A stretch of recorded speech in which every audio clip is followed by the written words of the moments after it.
Good morning, everyone, and we are outside the Physical Planning Division with Team Debwash. Team Save Debwash, and we'll head right into it. We have Miss Janelle Brisbane. Her name is no stranger in this matter, and she will tell us why they are here today and what they hope to achieve.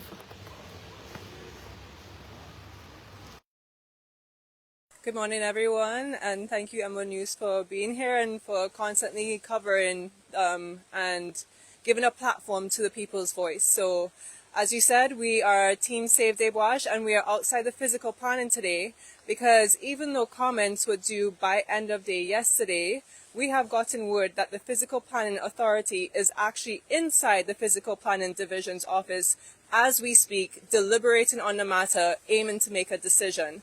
And we know for sure that we submitted 41 pages of comments, over 120 comments inside those inside that document, commenting on the ESIAs for Debwash.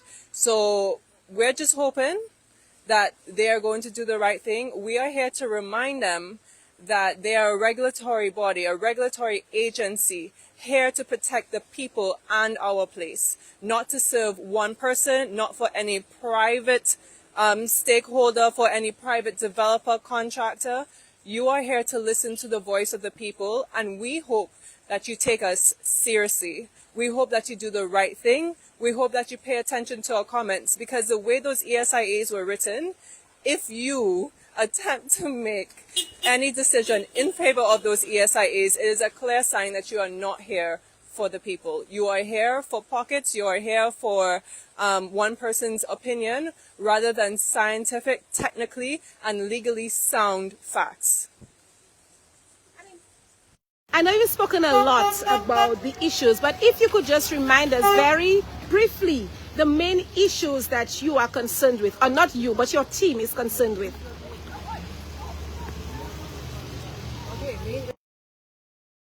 Pages into 2 minutes. So one of the main issues is the fact that the ESIAs actually is not a document about Debwash to begin with. It may have Stonefield, or it's another word for Debwash, written on it, but the document is actually the project document for Wesley, Ansdame, and Crapple Hall combined. Yes, the physical planners are here. Watch our signs. Watch our signs. I hope they do. Okay.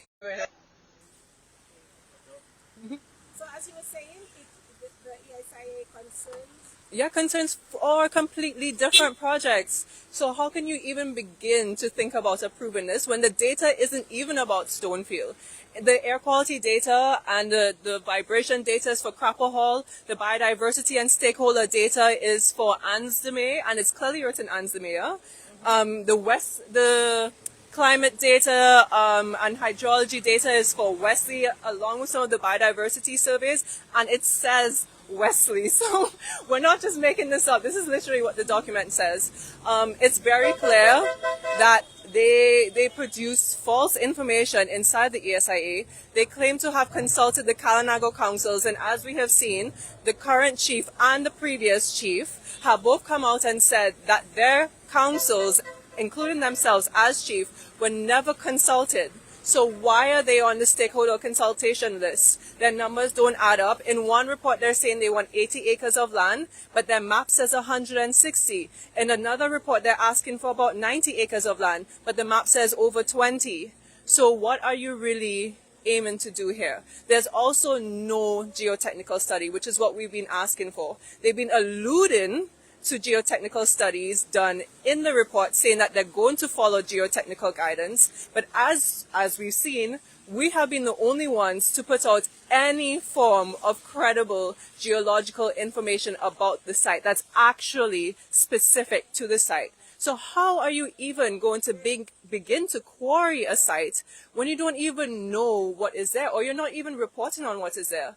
They have never once in that document said the type of rock that they are extracting from this area. How are you creating an entire environmental social impact assessment and never once telling us the type of rock that you're aiming to take out of there?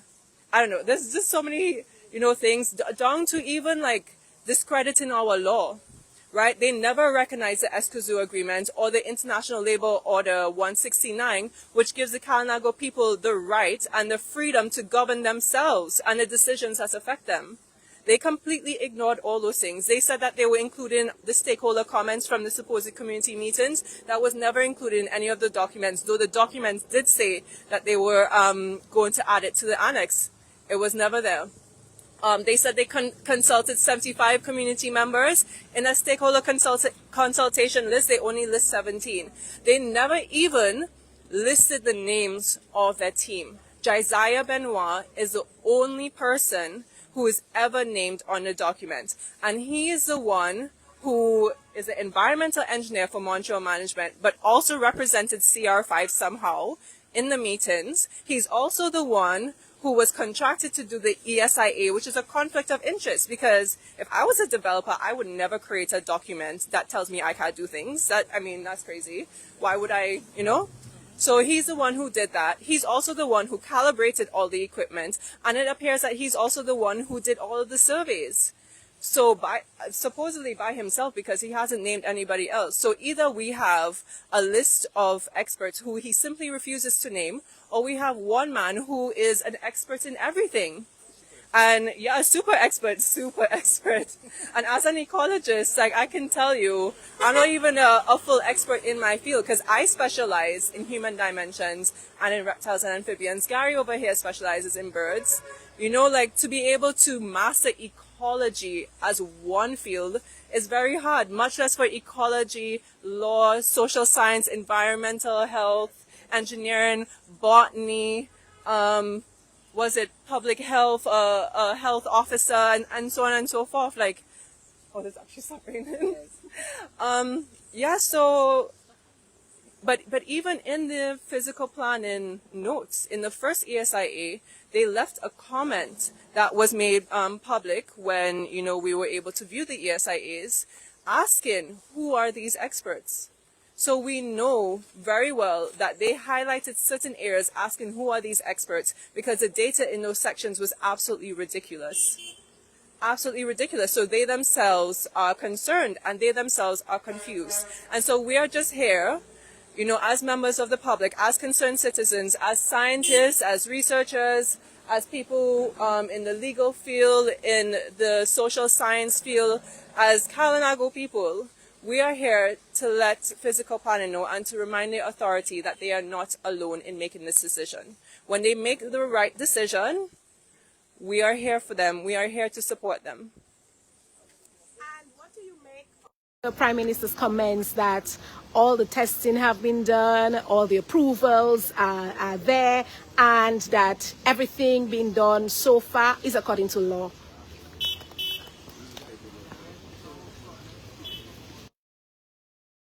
I'm going to repeat what I had responded to the Prime Minister with not too long ago. Well, our team responded with, and including to the Chinese ambassador. If you're so confident that you have done all the testing and the testing speaks to what you are telling the public in words, not in actions or on paper, then release the files. It's as simple as that. We've released all of our files for a reason. Because we stay true to our word. We believe in accountability and we believe in transparency. And this is what leadership should look like. It's unfortunate sometimes that, the young members behind us have to almost behave more of an adult than the adults themselves. And it's very disappointing to our generation to have to take up that role when we should be looking up to our elders. So we're going to just put that message out there that on behalf of the young people of Dominica, we want you to prove to us what you are saying. We want you to be a real leader and to stand up to the platform that the people have put you on and to release those documents. That is how you are going to shut us up, is putting those documents out there. Not your words. Your words don't mean anything, right? Because you can stand here and say whatever you want. Documents tell a different story. The evidence tells a different story. So put the evidence out there. And the only reason, we're going to keep speculating this way, that if you don't continue to put the evidence out there, it tells a different story.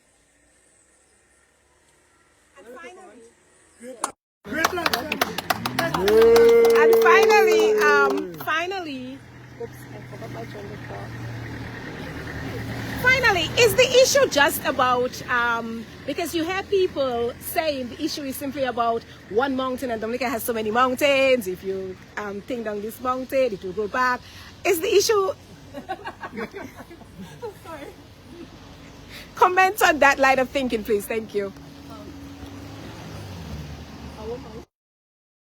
A tree, so the mountain definitely would not just grow back like that. Our mountains took millions of years of volcanic eruptions from the Caribbean plate way under the water to be able to emerge.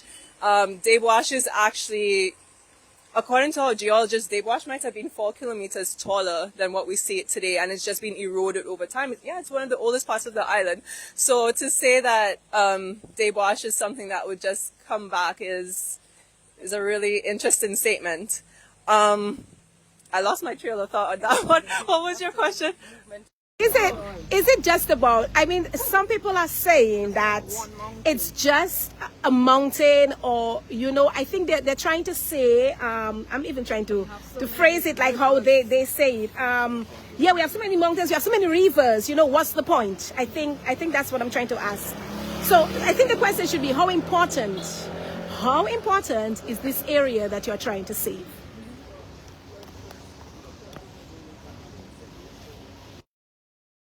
It's not just about one mountain, one river. It's about the process. It's about the law. Because if you can do this and get away with it with one mountain and one river, what stops you from harming anywhere else? And I think people don't realize the cumulative impact of what is happening in Dominica. It's one mountain, but this is not the only quarry we have in Dominica. This is not the only river that's being polluted. This is one of our major rivers in Dominica. Layu's facing challenges. The Picard River is facing challenges. Londonderry is facing challenges. Castle Bruce was facing challenges as well. Like so on, and Rosa River. Look at Rosa River. How many of us are going to go bathe in the mouth of the Rosa River right now? You know, like so many of our major rivers are already facing challenges. So many of our mountains are already facing challenges. For goodness sake, there's only 50 cicaroos left in the wild, right? Our national bird. And I think that paints a story in and of itself, that the symbol in the center of our flag is one of the most endangered species on this planet. And what are we truly doing to protect our biodiversity, our cultural pride, our historical pride, you know, our spiritual pride? Like, what are we doing here? But yeah, it's about the process, and it's a slippery slope. If we do not stop here, and if we do not correct people here, the very people who are put in place to govern our laws, where does it end? St. Lucia was never short of water. And look at St. Lucia now. Guadeloupe was never short of water. And look at Guadeloupe now. You know, having to ration out water. I'm a student in Guadeloupe, and we lose water for 2 days, get it back for half a day, and lose it for another 2. You know, so what are we really aiming for? Are we trying to be like those islands when we were going to have to maybe call on Venezuela for water or something like that? Like, where are we trying to go with our own pride? And I mean, there's this argument of like, you know, oh, we're building this airport for the tourists, or, you know, something for the tourists. But we live here, for goodness sake. You know, we are the ones who have to rely on that water every single day to drink, to bathe, to eat, to do everything that we need to for our spiritual battles. We are the ones who rely on this water, who live here. And when you have high mercury and high arsenic and high bacteria inside of there, and nobody in our regulatory bodies, nobody in any of these public agencies are raising any alarm to this public health crisis, when you have communities of people living on this river, relying on this river, that's crazy. Thank you. I don't want to be too long. But that's my mic. Yes. Do I have to press this? Do I have to press this? Okay. Right. My name is John Jefferson Joseph. Everybody calls me Jeff, like my good friend here. And I live right there. This is my plantation, right? Agriculture that I do to buy bread. But, you know, I'll tell you, my father, Sylvester Joseph, may his soul rest in peace, has been involved in governance, the governance of this country for many, many, many years. As a matter of fact, he was the local government commissioner. He was the chief local government commissioner who even advised other countries in that regard, based on the upkeep of the communities. All right, and I made certain comments. Regarding. I followed his footsteps, because we cannot have governance in Dominica telling us something today, and by tomorrow they forget everything that they have that they have discussed. Everything. The village councils now are fed up. As a matter of fact, presently, it is difficult to get people to get into local government elections. It is difficult because they realize that the governance of this country is not serious enough, and they're wasting time. They don't even get paid for that, as a matter of fact. Most of them. So why? But you see what is happening here today? Because I have spoken to some Dominicans. Let us get out. Let us move from where we are, from our bedrooms and our bathrooms, and let the government realize that things are serious in this country and something has to be done. Something has to be done. All right? And unless that happens, the Dominica, we are going to be ignored and to be even laughed at, even because he takes everything for big joke, everything for joke. All right? You discuss something with him, and the fact about it is that leaders of this country before could have never done that. They could have never done that. All right? There were some instances, of course. But the fact about it is that the leaders of this country before made everything to be very serious about what they are complaining about. But here, we just laugh at it. Okay, we talk to the government and they do nothing, so and we forget about it. What is happening here today? What is happening here today could send a big, how would I put it, message to the government. And not much, but the Prime Minister.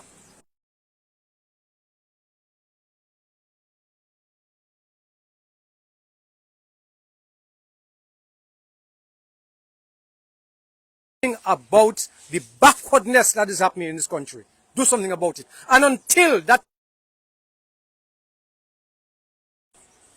who understand part for you? Everybody? And here pek effect. And here pek effect. Nothing. And take the action and let the leaders of this country, not just the Prime Minister, the leaders of this country, something must happen. Thank you. And this is MO News, and we will continue to follow the events here.